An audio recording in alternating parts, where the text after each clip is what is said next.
రేపు రంగపంచమి సందర్భంగా రంగపంచమి యొక్క ప్రాముఖ్యత గురించి తెలుసుకుందాము. రంగపంచమి హోలీ తర్వాత వచ్చే 5వ రోజున ఎంతో ఘనంగా జరుపుకుంటారు. రంగపంచమి పండుగ యొక్క ముఖ్య ఉద్దేశం ప్రేమ మరియు ఆప్యాయత కలిగిన పండగ అని చెబుతారు. ఈ పండుగ రంగులతో ముడిపడి ఉంటుంది. ఈ పండుగను ప్రజలందరూ ఉత్సాహంగా జరుపుకుంటారు. ముఖ్యంగా మహారాష్ట్ర, ఉత్తరప్రదేశ్, మధ్యప్రదేశ్ కొన్న ఉత్తర భారత ప్రాంతాల్లో ఎంతో ఘనంగా వేడుకగా ఈ రంగపంచమిని వైభవంగా జరుపుకుంటారు. హోలీ మాదిరిగానే ఈరోజు కూడా రంగులతో ఆడుకుంటారు. రంగపంచమి వసంతకాలం ప్రారంభాన్ని సూచిస్తుంది. ఈ పండుగ చెడుపై మంచి విజయాన్ని సూచిస్తూ జరుపుకునే పండుగ.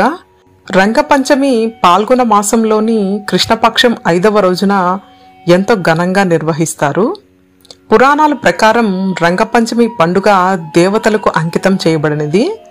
పాల్గొన మాసం కృష్ణపక్ష పంచమిన దేవతలు తమ భక్తులతో కలిసి హోలీ ఆడటానికి భూమికి వస్తారని సూచన. అందుకే ఈ పండుగను దేవ పంచమి అని కూడా పిలుస్తారు.